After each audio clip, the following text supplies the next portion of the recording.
معايا غير اخويا عبد الله بس. هو اللي كان سايق السيارة علشان يوصلني البلد اللي انا رايحاها، وبرضه علشان يطمن عليا ويرجع تاني للدايرة. وصلت للمستشفى وكانت الإجراءات سهلة وبسيطة جدا، لأن كان معايا أمر تكليف وفي كمان أوراق راحت لهم بالفاكس، فكانوا تقريبا مستنيني. ومفيش كام يوم وصحيت الصبح حسيت فجأة بألم شديد في رقبتي من ناحية الزور كده.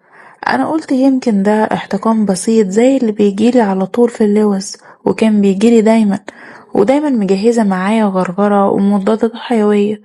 وفعلا سكنت شوية، الألم سكن شوية وراح الألم، ورحت الدوام بتاعي عادي.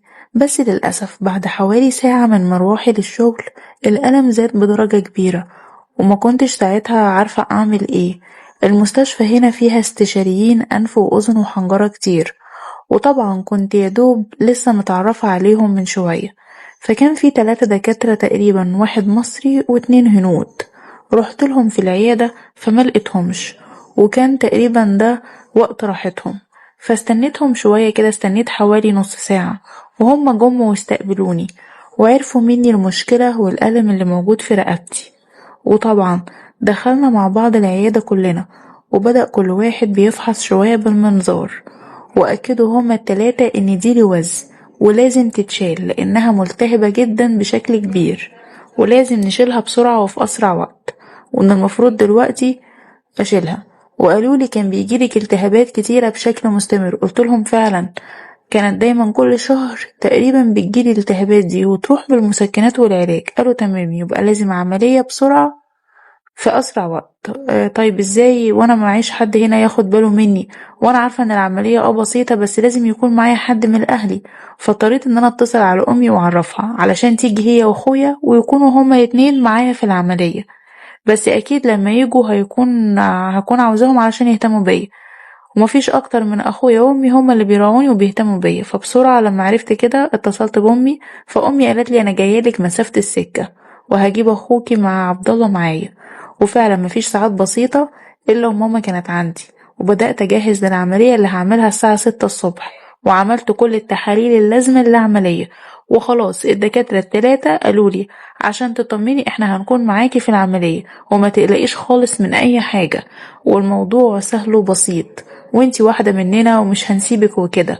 كل كلامهم كانوا علشان يطمنوني، وفعلا انا اطمنت برغم ان انا اصلا فعلا يعني دارسة ان العملية دي سهلة وبسيطة ومش هتاخد وقت وهفوق بقى من الألم.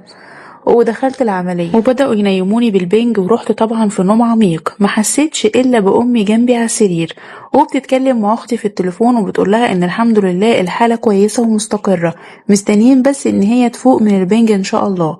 وطبعا أنا لما قمت أنا كنت مصدعة جدا وحاسة بحاجة غريبة في زوري، وده طبعا تأثير الجراحة اللي كانت بالليزر. امي طبعا فرحت وعينيها لمعت وقالت لي الحمد لله على السلامه يا بنتي. انا طبعا هزيت راسي بابتسامه خفيفه ورجعت نمت تاني لاني ما كنتش حاسه بنفسي. وتقريبا كده بعد شويه صحيت على اصوات الدكاتره مع امي وبيطمنوها، ولما فتحت عينيا قالوا لها اهو كل حاجه تمام يا حاجه، الحمد لله على سلامتك. وده الكلام اللي كانوا بيتكلموا، واللي كان بيتكلم كان واحد مصري ومعاه 2 برضو بلهجه تانية تقريبا هنود، وشاورولي ومشوا. وانا طبعا مش عارفة اتكلم او خايفة اتكلم من الجرح. بدأت في مرحلة العلاج علشان انتهي من العملية وفوق بقى من البنج وارجع لشغلي. وفعلا فات حوالي كده 3 ايام وبقيت زي الفل. بس الحاجة الغريبة ان انا كنت حاسة ان انا كل ما بدخل الحمام ان فيه ألم شديد جدا من ورا ومن قدام، وبلاحظ نزيف من الخلف كل ما اعمل حمام. قلت يمكن عادي، يمكن من الإمساك، يمكن من البنج هو يعني اللي كان السبب، سبب لي مثلا إمساك بعد العملية. بس للأسف الألم كان بيزيد جدا معايا، معنى كده إن في التهابات شديدة، وأنا كنت فاهمة الأعراض دي ودرساها. وطبعا أمي كانت بتسمعني بصوت وأنا بعمل الحمام، ولما أطلع بتسألني مالك، أقول لها إن في ألم شديد جدا في قدام وورا. قالت لي طيب ما يمكن يا بنتي من امساك او من العملية او من البنج هو اللي سبب لك الالم دوت، وانتي بتيجي على نفسك في الحمام. بس اقولك خلاص اسألي كده اصحابك وشوفي كده لو في دكتور نسا وتوليد. انا كان ليا واحدة صاحبتي دكتورة نسا كويسة، طبعا ساعتها رحت متصلة عليها وكان التخصص بتاعها نسا وتوليد. فقالت لي خلاص ماشي، حكيت لها على الاعراض، قالت لي تمام، لازم تجيلي العياده في اسرع وقت وما تتاخريش. رحت لها ودخلت انا وامي ورحنا كشفنا، واستغربت من الدكتوره جدا، ولقيت وشها فجاه اتغير زي ما يكون كده شافت حاجات غريبه. وطبعا قالت لي فعلا انت عندك التهابات شديده موجوده ورا وقدام، وسكتت كده. وراحت بص على امي وقالت لي في ودني معلش طلعي الحاجه بره علشان نعرف نتكلم سوا.